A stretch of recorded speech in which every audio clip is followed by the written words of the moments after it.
Welcome back to another episode of Dark Winter Nights, True Stories from Alaska. This is Rob Prince with an exciting change of pace for today's episode. I've been essentially hogging the hosting of this radio show since it began back in 2014. So in this episode, I am very excited to introduce you to today's guest radio host, Brittany Carnes. Brittany took over hosting the live events in Fairbanks from me back in 2023. And fun fact, the live show has sold out every single time since she took over. She has literally never hosted a non-sold out live event, if you can imagine that. That never happened when I hosted the events in Herring Auditorium. So since everyone loves her so much more than me, I decided it was time to let her host a Dark Winter Nights radio episode.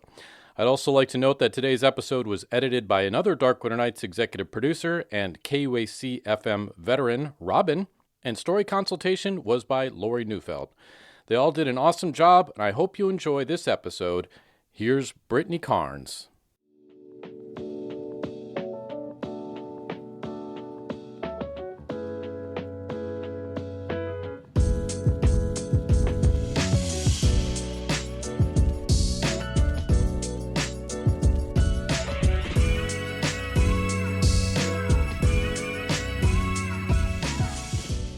In this Season 11 episode of Dark Winter Nights, True Stories from Alaska, Trent McNally tells us an unexpected story involving turkey, basketball, ESPN, and a homeless shelter. It was a huge undertaking, one of the biggest jobs I did in a year. There were usually somewhere around 60 people working on the production, and since it was over Thanksgiving, we had some challenges feeding everybody on Thanksgiving Day. And Nicole Allard shares a story about discovering how generous Alaskans can be to newcomers preparing to face a cold, harsh interior Alaska winter. And my partner and I decided that we would stick around for the winter and still had no idea what came next. Of course, this also meant that we didn't prepare for winter. Instead, we had spent all summer using our firewood in saunas and campfires and just having fun. Season of Thanks. Up next on Dark Winter Nights, True Stories from Alaska, I'm Brittany Carnes, sitting in this month for Rob Prince.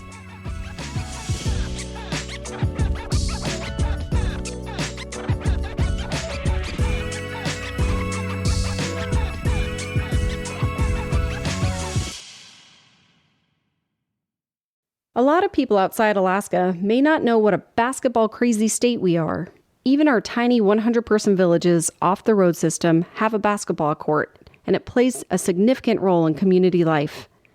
It's one of our most competitive high school sports, with student athletes flying hundreds of miles to compete against each other. After the recent devastation on the coast of the Yukon-Kuskokwim Delta by Typhoon Halong, shoes for basketball were one of the first things evacuees requested. Trent McNally spent his early career helping cover basketball in Alaska for ESPN, including one of our biggest and most popular basketball events of the year, the Great Alaska Shootout. Here's Trent. And I've been working in television pretty much my whole adult life. I started out in Fairbanks in 1983, working for a small company called Alaska Mobile Productions, and in 88, I moved to Anchorage, and I've worked most of my career down here, but covering things all over the state. In 1989, I started working on a big basketball tournament that happened every year at Thanksgiving here in Anchorage called the Great Alaska Shootout. At the time, the NCAA had a rule about how many preseason tournaments could take place. And back then, there were only 2 preseason tournaments allowed, the Maui Classic and the Great Alaska Shootout. So there were tons of teams that wanted to come up here and compete. We've got some really top-tier Division I basketball teams that came up and played in the tournament. It started on Wednesday before Thanksgiving. There were 2 games Wednesday, 2 games Thursday, and then 4 games Friday and 4 games Saturday. UAA, the local school, got to play, but all the other schools were Division I. In 1989, when I started working on the shows, ESPN was televising them nationwide. It was pretty much the only thing that was televised live nationwide from Alaska every year. I started out just as a crew person running camera. I did replay a couple of years, but within maybe 5 or 6 years, I was the local crew chief. I arranged all the local crew and facilities that ESPN used. It was a mix of equipment that was used here locally and things that were shipped in from the lower 48. It was a huge undertaking, one of the biggest jobs I did in a year. There were usually somewhere around 60 people working on the production.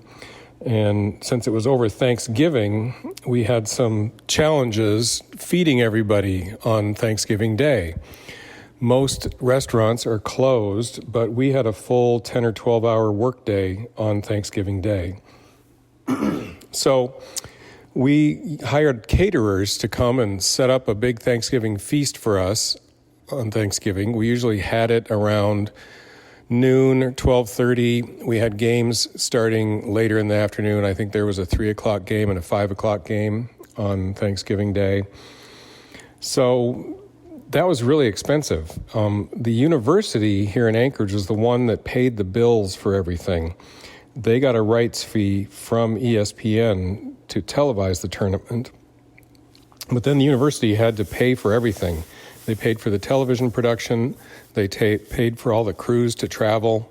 They paid for the teams. They paid for the team lodging. They paid for everything. It was a huge expense. But the university made pretty good money on it in the end. But it was my responsibility to do the very best I could to, maximize the university's profit by keeping costs under control as best as we could. So for the first few years, I just went with the status quo and hired the caterer. But to cater a meal on Thanksgiving Day for, call it 50 people, would probably run back then, and this would be in the early 90s, it'd be, $40, $50 per person to have that meal arranged. And we paid for it because it was important that everybody be fed. But one year, the local grocery store chain, Carr's, advertised a special. They said that they could provide a full Thanksgiving meal for 4 people. That was turkey, potatoes, dressing, vegetables, salad, pie, the whole shooting match, and a kit for the meal for 4 people was about $50. And I thought, this is it. This is our opportunity to save some serious money and have good food. The Carr's Deli made really good food. We ate there quite frequently myself, and they always made good food. So I ordered up, I believe it was 12 of these 4-person meal kits. And the catering department there at Carr's told me they'd be ready for pickup first thing Thanksgiving morning. The store was open. So as a part of our crew, I had a person whose official job title was runner.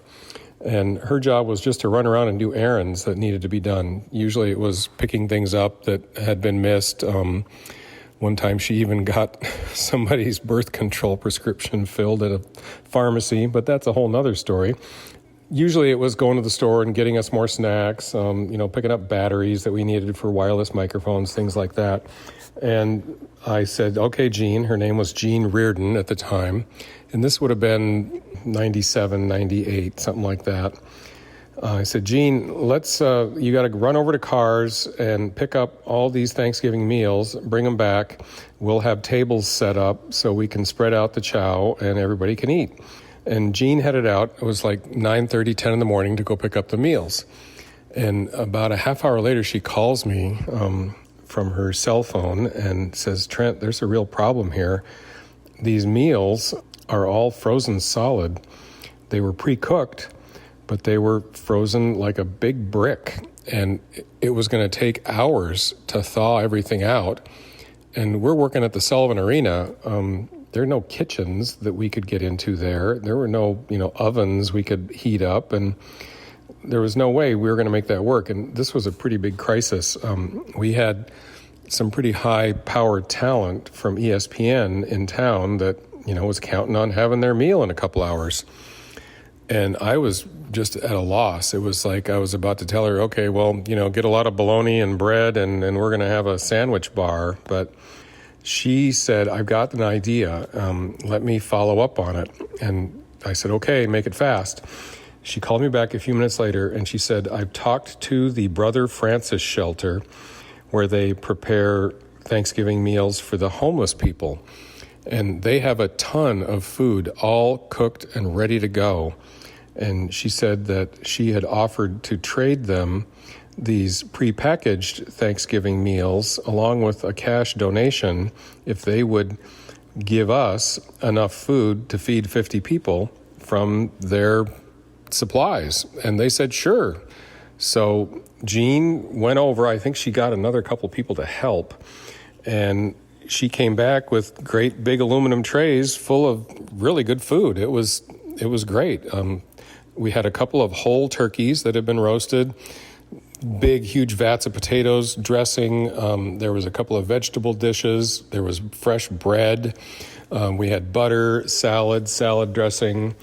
We already had all the paper plates and utensils that we needed, but all the actual food items came from the homeless shelter. And up until this point, I, of course, hadn't said a word to anybody at ESPN that there was a risk of not having much of a meal. And so everybody, bellied up to the bar and filled up their plates. And ESPN every year would have one of their photographers take some video of it, and they would play back a few clips during halftime of one of the games. Earlier today, we got to eat a great feast provided by our local blah, blah, blah, blah, blah.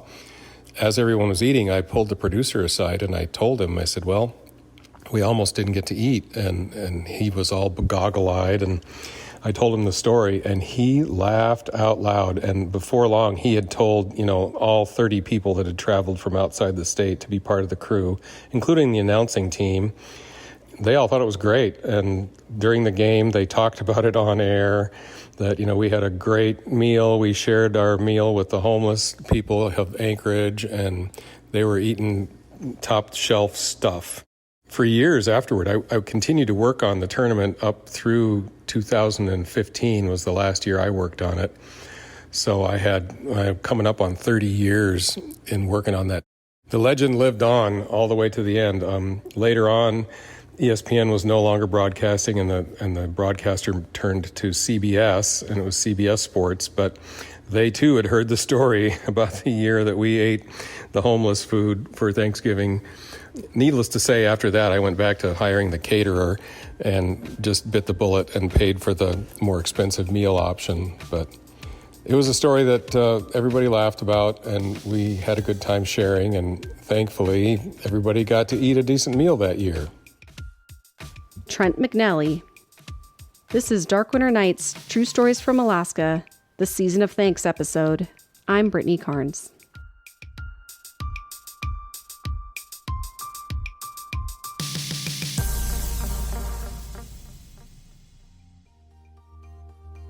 We are always actively looking for more great Alaskan stories.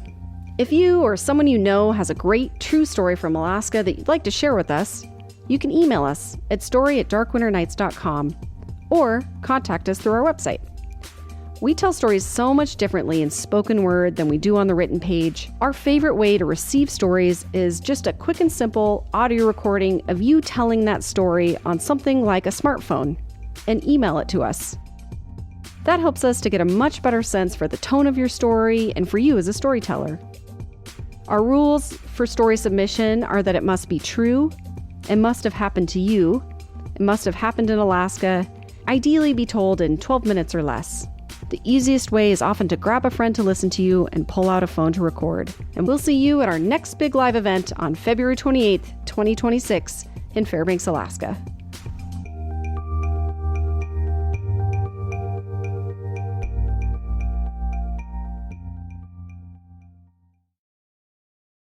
We've probably all had a midlife crisis, or heck, a few. For some, it's a new sports car or a new relationship. I myself took a few months off to go backpacking along the West Coast, but not all of us so thoroughly upend our lives by quitting our jobs, leaving our families behind, and moving to a small, remote town in Alaska like Nicole Allard did. She discovers the hard way why preparation for winter starts really early and what warm hearts Alaskans have for each other. Here's Nicole. I never really thought of myself as the kind of person who just can't seem to settle down and stay put. But looking back, I've lived in 14 different cities, 9 states, and 3 countries. I've never kept a job more than 5 years, and I've dated way too many men. So I think it's safe to say that I, in fact, am one of those people. I don't really know what it was that I was looking for when, in somewhat of a midlife crisis, I quit my career on the East Coast and decided to move across the country to a small town in the middle of Alaska, 2 hours south of any substantial city, except for maybe a little bit of what we all come here in search of, adventure. And the plan was to take the summer and figure out what came next. Needless to say, by the end of the summer, I'd had a lot of adventure and still had no idea what came next. So my partner and I decided that we would stick around for the winter and just give it a shot. Of course, this also meant that we didn't prepare for winter. So mid-November, I checked on our propane, which was our main heat source at the time, and realized that we were getting kind of low. So I called up our friends who were living on the East Coast. They owned the cabin that we lived in, and told them that we were going to need some more propane. And the account was still in their name. They called up, and of course, since they were on the East Coast, they got the folks down to the lower 48 with the company, and were told that they only delivered to Healy, the little town that we lived in, on Wednesdays. And they needed at least a 10-day lead time. So because it was Monday, we wouldn't be able to get fuel for another 13 days. But this was fine. Like we had enough. It was good to go. It was unseasonably warm. So 12 days later, I woke up to my partner William nudging me, and he's just like, "Do you smell propane?" And I rolled over and mumbled no, and I was like, in doing so, realized that, yes, in fact, I smelled propane, which meant that we were out of heat. But no big deal. It was 20 degrees, like I said, unseasonably warm. We could manage a day lighting a fire in the wood stove, bundling up, and we were going to get propane the next day. So we went out, took the rest of our firewood, and spent the day making fires. Of course, as I said, we had not planned for the winter, so it was the last of our firewood. Instead, we had spent all summer using our firewood in saunas and campfires and just having fun.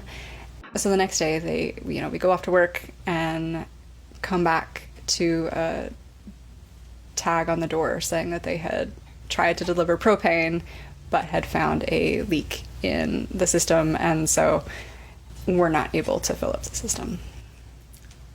It was only noon, and since they only came to Healy once a week, I figured they were probably still in town delivering stuff. And so I called up the company and was like, "Hey, so I'm home now. Do you think they'd be able to come by?" But of course the delivery guys were already back in Fairbanks, which was 2 hours away. And they told me that the earliest they could get somebody down who was a specialist for the leak detection was 3 to 4 weeks from now, which meant that we would be without heat in the dead of winter. It was warm enough now, but it was going to be like minus 30, minus 40 before we knew it, and we had nothing. And I begged and I pleaded, and they told me that, nope, you have this account as a secondary heat source, and like we can't change that. And the begging and pleading didn't really work. They just didn't have anybody to send us. So I went to plan B, and the one winter chore that I had managed to do was to kind of coordinate getting wood delivered. And I realized this was kind of maybe now a rush, and we were planning on splitting a log load of wood. In my naive wisdom, I thought this was the most cost-effective way of getting wood, and we were going to split it with a neighbor who lived like 30-40 minutes away. Not super close, but it seemed to make sense in my broke state of mind. And So I messaged him and was like, hey, so we need, you ready to press go? We're explain the whole situation to him. And that is when he realized that we were trying to get wood for that year, unlike him, who was trying to get wood for the following year, like a good, well-prepared Alaskan, which we were not. And so despite the fact that the very next day was Thanksgiving and he had to work, he was like, hey, I have plenty of wood. You should just come over to my place if you can get a truck and just take whatever you need. And in exchange, if you could just let the dogs out, which was great. And so I arranged to get a friend who had a truck to come with us. And the next day we drive the 30 minutes north, and things had warmed up a little bit, which is great for not having heat. Not so great for driving on snowy roads. And so we were supposed to go to the end of this little like snow road right before it turned into an ATV trail, and we were going to take the last driveway on the right. And of course we didn't see the last driveway on the right until we were just about on it. And in trying to turn in very quickly, we got the truck stuck in the mushy snow. And we tried everything to get the car out. We shoveled, we put down sticks and dirt and jackets and all the things, and eventually had to give up. And so we called a friend of a friend who had a friend that lived nearby to see if they could come give us a hand. And so while that is happening, I figure I should at least keep up my end of the bargain and let the dogs out, because that is the cheapest firewood you will ever get. So I go and I let the dogs out, and they come, the folks come and they pull out the truck, and as we're driving into the driveway, the dogs get in this fight. And all I remember is seeing my friend like yanking these dogs apart and holding them out at arm's length like a T. And so I go over and I take one of the dogs, and she lets the victim dog go, and so I'm holding on to the aggressor dog, and I'm gonna just stick it inside because I didn't want them to get into anything further. And as I'm leading the dog into the house, I realize that it is just trailing blood behind it, and I'm like, great, like my one task I have somehow failed at. So I put the dog inside, and I call up the owner, and my partner William and our friend are just bucking up Birch and tossing it into the back of the car. And so I call up the owner and I tell him about his dog, and he says that there's some first aid stuff in the house, and tells me where to go look for it, and asks if I can just try to patch up the dog a little bit. And so I'm looking around in this stranger's home, trying to find something, anything to bandage his dog's foot, and I'm able to find just a little bit of gauze.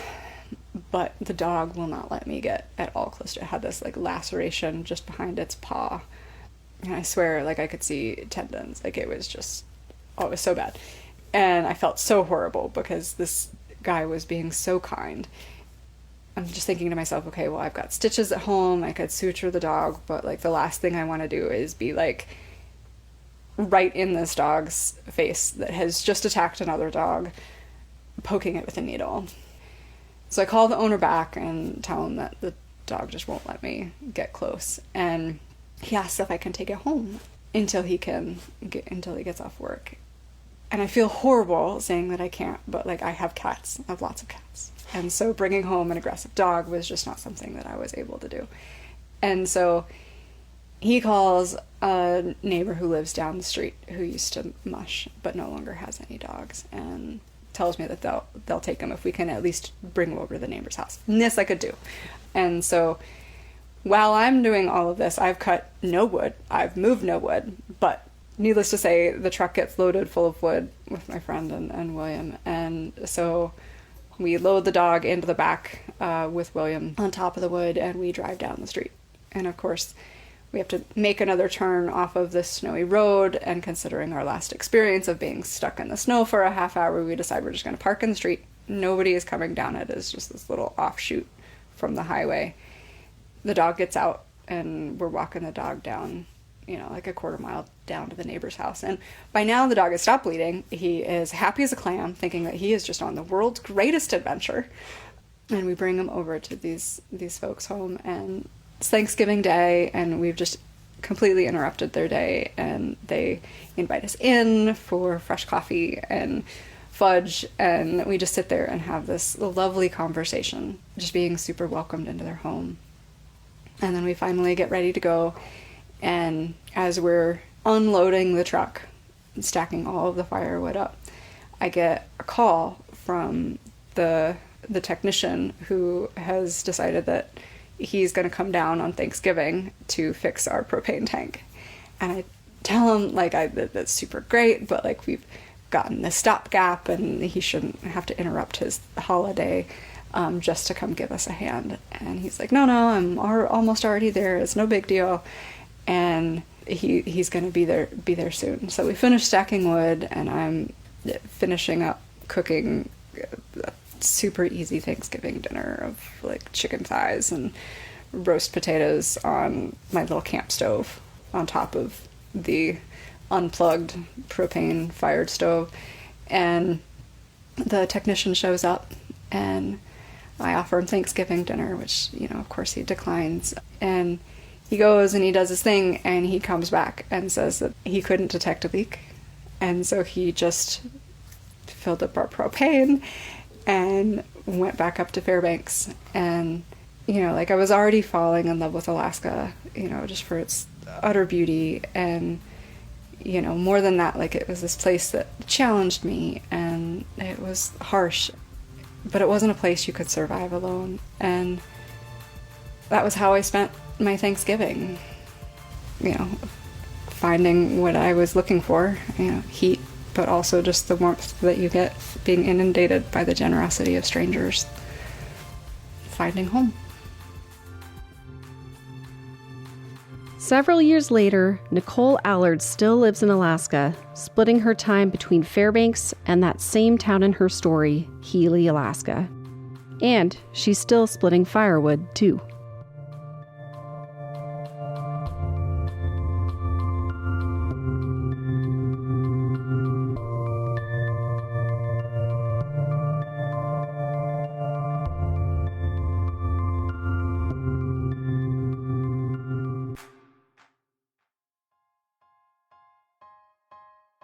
Thanks for listening to this Season 11 edition of Dark Winter Nights, True Stories from Alaska, the Season of Thanks episode.